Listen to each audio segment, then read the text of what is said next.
கார்த்திகை தீபம் சரியில்ல. இன்னைக்கு என்ன நடக்க போகுதுன்னு பார்க்கலாம். வாங்க வீடியோக்குள்ள போலாம். கார்த்தி, எனக்கு ஒரு குழப்ப ஐடியா தோணுது. அந்த மாதிரி நம்ம செஞ்சோம்னா நிச்சயமா நம்ம அத்தை நம்ம ஊருக்கு போறக்கு ஒத்துக்குவாங்கங்கிறாங்க. அப்படியே சொல்றீங்க? சரி, உங்களுக்கு தெரிஞ்ச ஐடியாவை சொல்லுங்க பார்க்கலாங்கிறாங்க கார்த்தி. நான் முடியாதுன்னு சொல்லுவேன், நீ முடியும்னு சொல்லு. அப்புறம் அத்தை என்னன்னு கேட்பாங்க. ரேவதி கல்யாணத்துக்கு முன்னாடியே அவளோட ஆசையை சொன்னபோது அத்தை சரி மாமாவை ஊருக்கு அனுப்பி வைக்கிறதா சொன்னீங்கல்லங்க அத்தை. அப்போ ஏதோ ரேவதி கேட்டதுக்காகத்தானே சொன்னீங்க. நீங்க ஒன்றும் மனசார உண்மையா சொல்லலையில்ல அப்படின்னு மயில் வாகனம் கேட்கவும், இல்ல அத்தை சொன்ன வாக்கை காப்பாற்றுவாங்க. அவங்க கொடுத்த வாக்கை எப்பவுமே காப்பாற்றி தான் பழக்கம். அவங்களுக்குன்னு ஒரு கௌரவம் இருக்கு. என்னைக்கும் யாருக்காகவும் எதுக்காகவும் விட்டு கொடுக்க மாட்டாங்கன்னு கார்த்தி சாமுண்டீஸ்வரி பக்கம் பேசுறாங்க. இதை கேட்டுட்டு இருந்த சாமுண்டீஸ்வரி, ஆமாமா மாப்பிள்ளை சொல்றதா சரி, நான் எப்பவும் கொடுத்த வாக்க தவறுனது கிடையாது. ரேவதி கல்யாணத்துக்கு அப்புறமா அப்பாவை அவங்க அப்பா அம்மாவை பார்க்கறக்கு அனுப்பணும்னு என்கிட்ட கேட்டா. நானும் சரின்னு சம்மதிச்சேன். நான் சொன்ன மாதிரியே அவங்க அப்பா அம்மாவை பார்த்துட்டு வரட்டும், நான் வேண்டான்னு சொல்லலைங்கிறாங்க சாமுண்டீஸ்வரி. நீங்க வேணா அவங்க ஊருக்கு போயிட்டு வாங்க, உங்க சொந்தம் பந்தம் தாய் தகப்பன் எல்லாத்தையும் பார்த்துட்டு வாங்க, நான் வேண்டான்னு சொல்லல, போயிட்டு வாங்கங்கிறாங்க சாமுண்டீஸ்வரி. இல்ல சாமுண்டீஸ்வரி, அது அவ்வளவா நல்லா இருக்காதுங்கிறாங்க ராஜராஜன்.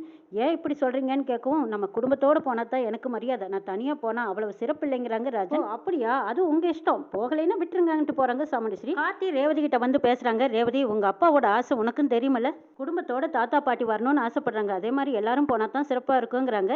என்ன நினைச்சிட்டு இருக்கிற நீ? என் குடும்பத்தை சாக்காட்டிக்கிட்டு நீ நல்லவனாக பாக்குறியாங்கிறாங்க ரேவதி. நீ மறுபடியும் என்னத்தான் தப்பா நினைச்சிட்டே இருக்க. இது உங்க அப்பாவோட ஆசை, அப்பாவோட ஆசையை நிறைவேற்ற வேண்டியது உன்னோட கடமைன்னு சொல்றாங்க. இதை கேட்டதும் ரேவதி சாமுண்டீஸ்வரி கிட்ட போய், அம்மா நம்ம குடும்பத்தோட எல்லாரும் போயிட்டு வருவோங்கிறாங்க. அதெல்லாம் முடியாதுங்கிறாங்க ஈஸ்வரி. போறதா இருந்தா உங்க அப்பா மட்டும் போகட்டும், நம்ம யாரும் போக வேண்டாங்கிறாங்க.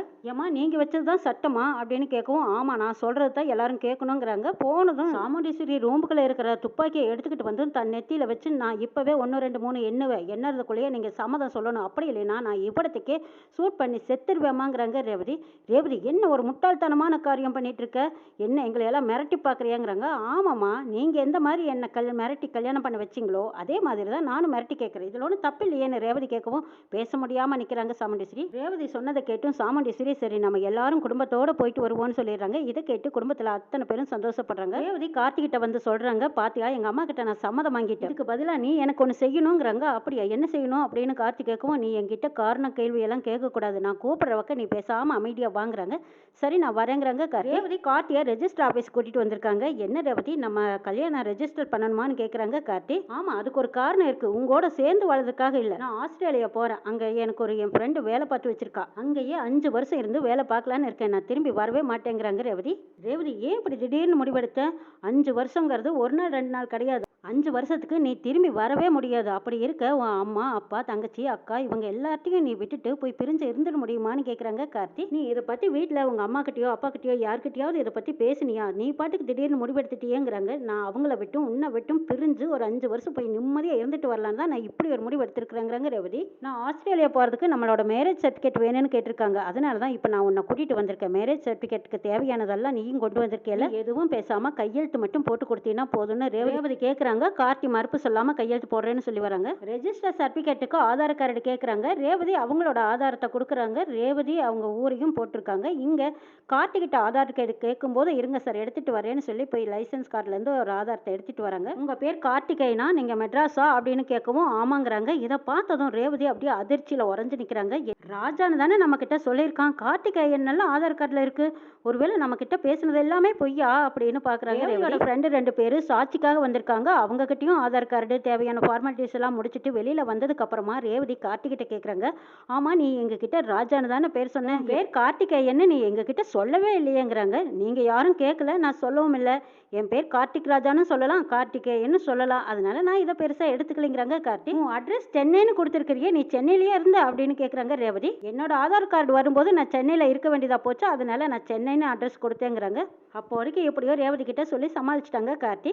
கார்த்தியும் ரேவதியும் வீட்டுக்கு வந்ததுக்கு அப்புறமா திருப்தியா இருக்கிறாங்க ரேவதி. அப்ப சாமுண்டீஸ்வரி எல்லார்ட்டையும் கூப்பிட்டு நாளைக்கு காலையில நம்ம ஊருக்கு போயிட்டு வந்துடலாம்னு சொல்றாங்க. தாத்தா பாட்டி ஊருக்கு போறோமா அப்படின்னு ரோஹிணி துர்கா இவங்க எல்லாரும் சந்தோஷப்படுறாங்க. ரேவதிக்கும் மனசுக்குள்ள அவ்வளவு சந்தோஷமா இருக்கு.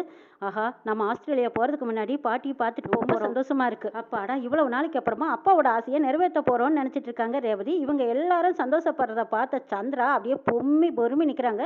சே, நாம நினைச்சது ஒண்ணு நடக்கிறது ஒண்ணு, இப்ப குடும்பத்தோட எல்லாரும் சேர்ந்து அவங்க தாத்தா பாட்டி ஊர்ல போய் சந்தோஷமா கொண்டாட போறீங்களா? இந்த சந்தோஷத்தை நான் நிலைக்க விட மாட்டேன்னு சொல்லிட்டு சந்திரா உடனே சிவனாண்டிக்கு ஃபோன் பண்றாங்க. நாளைக்கு காலையில எங்க அக்காக்காரி குடும்பமே எல்லாரும் அந்த ஊருக்கு வர போறாங்க. கோயிலை திறந்து கும்பாபிஷேகம் நடத்த போறாங்களா. எல்லாரும் அந்த கிழவி வீட்டுல தான் தங்க போறாங்கன்னு இந்த விஷயத்த சொல்லிடுறாங்க. இதை கேட்ட சிவனாண்டி, ஓஹோ இங்கதான் வராங்களா, வரட்டும் வரட்டும், நான் பாத்துக்கிறேன் சந்திரா, நீ ஒன்றும் கவலைப்படாத. குடும்பத்தோட எல்லாரும் இங்க வரட்டும், அசிங்கப்படுத்தி அவமானப்படுத்தி ஏன் ரத்த காயப்படுத்தி கூட நான் அனுப்ப போறேங்கிறாங்க சிவனாண்டி. என்ன செய்வீங்களோ ஏது செய்வீங்களோ தெரியாது, ஏண்டா இந்த ஊருக்கு வந்தோன்னு எங்க அக்கா காலத்துக்கு மறக்க முடியாத அளவுக்கு சொல்லி காட்டிக்கிட்டே இருக்கணும், அந்த அளவுக்கு அங்க பெரிய சம்பவம் நடக்கணுங்கிறாங்க சந்திரா. நீ ஒன்றும் கவலைப்படாத, எல்லாம் நான் பாத்துக்கிறேங்கிறாங்க சிவனாண்டி. மயில் வாகனம் சந்தோஷமா பாட்டியை கூப்பிடுறாங்க. பாட்டிக்கு போன் அடிச்சதும் பாட்டி, அடடா மயில் வாகனமா, இவன் போன் பண்ணாவே ஒரு சந்தோஷமான விஷயமா தான் இருக்கும் அப்படின்னு ஆசையா போன் எடுக்கிறாங்க பாட்டி. பாட்டி உங்க முருக உங்களை கைவிடல, நாளைக்கு நாங்க எல்லாரும் கிளம்பி உங்க ஊருக்கு வர போறோங்கிறாங்க. மயிலு என்னப்பா சொல்ற, என்னால இதை நம்பவே முடியலைங்கிறாங்க. நீங்க நம்பித்தான் ஆகணும் பாட்டி, எங்க அத்தை எல்லாரும் ஊருக்கு போலான்னு சொல்லிட்டாங்க, இதை விட இன்னும் என்ன வேணும் பாட்டி, நாளைக்கு நாங்க குடும்பத்தோட அங்க எல்லாரும் வரோங்கிறாங்க. இதை கேட்டதும் அப்பாடா என் மக மருமக பேட்டி எல்லாரும் வராங்களா, அப்பப்பா எனக்கு தலைகால் புரியல, கையும் ஓடல காலும் ஓடல, என்ன பண்றதுன்னு எனக்கு ஒன்றும் புரியலப்பா. நீ ஃபோன் பண்ணதுமே ஏதோ சந்தோஷமான செய்தின்னு நினைச்சேன், ஆனா இவ்வளோ சந்தோஷமான விஷயத்த சொல்லுவேன்னு நான் எதிர்பார்க்கவே இல்லை மயிலு. சரிப்பா நாளைக்கு எல்லாரும் கிளம்பி வாங்க, முக்கியமா சாமுண்டீஸ்வரியும் கூட வராதான்னு பாட்டி கேட்குறாங்க. ஐயோ பாட்டி அங்க வரலான்னு சொன்னதே எங்க அத்தை தான், அத்தை கூட தான் நாங்க எல்லாரும் வரப்போறோங்கிறாங்க. இதை கேட்டது இன்னும் பிரமிச்சு போய் சந்தோஷத்துல இருக்காங்க பாட்டி. அடுத்த நாள் காலையில சாமுண்டீஸ்வரி, ராஜராஜன், ரேவதி, துர்கா, ரோகிணி, மயில் வாகனம் இப்படி எல்லாருமே குடும்பத்தோட அங்க போயிருக்காங்க. கார்த்தியை பார்த்ததும் அளவில்லாத சந்தோஷப்படுறாங்க பாட்டி. நீ சொன்ன வாக்க காப்பாத்திட்ட, இன்னைக்கு என் மனசு எவ்வளவு குளிர்ச்சியா இருக்கு தெரியுமா. ராஜராஜா வாப்பா வா, எத்தனை வருஷம் ஆச்சு நீ இந்த ஊருக்குள்ள கால் எடுத்து வச்சு, இப்போ உன் குடும்பத்தோட நீ வந்திருக்க, எனக்கு ரொம்ப மகிழ்ச்சியா இருக்கு. இது எல்லாமே அந்த முருகனோட செயல் தான். சாமுண்டீஸ்வரி நீ நம்ம ஊருக்கும் நம்ம வீட்டுக்கு வரமாட்டியான்னு எவ்வளவு ஏக்கத்தோட இருந்தேன் தெரியுமா. ஆனா இன்னைக்கு அந்த ஏக்கமெல்லாம் கரைஞ்சிருச்சு. உனக்கு என் மேல எவ்வளவு கோவம் வேணாலும் இருந்துட்டு போகட்டும், ஆனா நீ இங்க வந்த பாரு, எனக்கு அதுவே ரொம்ப சந்தோஷமா இருக்கு. என் மகனையும் பேட்டிகளையும் ஏன் கூடவே நீயும் வந்ததுல எனக்கு ரொம்ப பெருமையா இருக்கு சாமுண்டீஸ்வரி. நீ ஒரு கோபக்காரியா இருந்தாலும் சொன்ன சொல்ல காப்பாத்துற ஒரு தரமுள்ள மனுஷிதான். வாத்தாயி வான்னு பாசத்தோட கூப்பிடுறாங்க. ஏ கிளவி, நான் ஒன்னும் உனக்காகவோ இந்த கோயில்ல இருக்கிற சாமிக்காகவோ அக்கறைப்பட்டு இங்க வரல, என் பொண்ணு கேட்டாலேங்கிறதுக்காக தான் நான் இந்த ஊருக்குள்ள வந்திருக்கேன். தேவையில்லாம கற்பனை பண்ணிக்கிட்டு வெட்டி பெருமை பேசிட்டு இருக்காதுங்கிறாங்க சாமுண்டீஸ்வரி. அதே மாதிரி என்னைக்கு நான் பழச மறக்க மாட்டேன். எங்க அம்மாவும் எங்க அக்காவும் செத்ததுக்கு காரணமே நீதான், அதை நான் சாகுற வரைக்கும் மறக்க மாட்டேன். நீயும் அதை மறக்க மாட்டேன்னு நினைக்கிறேன். மறுபடியும் மறுபடியும் என் குடும்பத்தோட உறவு வச்சுக்காத, எதுக்கும் கொஞ்சம் தள்ளியே நில்லுங்கிறாங்க சாமுண்டீஸ்வரி. ஈஸ்வரி அம்மா நம்மளை எல்லாம் பார்த்த சந்தோஷத்துல எப்படி உற்சாகமா இருக்காங்க, அவங்க போய் மனசை நோகடிக்கிறேங்கிறாங்க ராஜராஜன். என்ன உங்க அம்மாவை பார்த்ததும் பாசம் பொத்துக்கிட்டு வந்துருச்சோ, நான் இவ்வளவு தூரம் வந்ததே பெரிய விஷயம், அது ஞாபகத்துல வச்சுக்கோங்கிறாங்க சாமுண்டீஸ்வரி. ராஜா நீங்க எல்லாரும் வந்ததே எனக்கு ரொம்ப சந்தோஷம்ப்பா, மனசுக்கு நிறைவா இருக்கு. சரிப்பா நமக்காக அங்க கோயில்ல எல்லாரும் ஊர்க்காரங்க காத்துட்டு இருப்பாங்க, போய் கோயில் திறக்கலாம் அப்படின்னு சொல்லி அங்க இருந்த எல்லாரும் கோயிலுக்கு போறாங்க. கோயிலுக்கு போனதும் பாட்டி விருமங்கிட்ட சொல்றாங்க, என்ன விருமா இந்த கோயிலை திறக்கலைன்னு என் மக மருமக வரலன்னா என்னை எல்லாரும் காலையும் விழுந்து மன்னிப்பு கேட்க சொன்னியே, இப்ப பாத்தியா என் மக மருமக பேரன் பேத்தி எல்லாரும் வந்திருக்காங்க, கோயில்ல சிறப்பான பூஜைகள் எல்லாம் சிறப்பா நடத்தி கொடுக்கறதுக்காக வந்திருக்காங்க, இப்ப என்ன சொல்றேன்னு கேக்குறாங்க பாட்டி. கோயிலை திறந்து சிறப்பு பூஜை எல்லாம் நடக்குது, எல்லாரும் சாமி கும்பிட்டு இருக்காங்க. இங்க மயில் வாகனம் ரோகிணி ரெண்டு பேரும் சந்தோஷமா போய் சாமி கும்பிட்டு இருக்கிறது. கோயிலுக்குள்ள ஓரமா சிவனாண்டி ரவுடிகளை ஏற்பாடு பண்ணி அதோ அங்க நிக்கிறாங்க பாரு, அவங்கள தான் நீ அடிக்கணும்னு சொல்லி காட்டுறாங்க. முதல்ல அந்த ரோகிணி, அடுத்தது சாமுண்டீஸ்வரி, இப்படி ஒவ்வொருத்தரையா அடையாளம் கட்டுறாங்க சிவனாண்டி.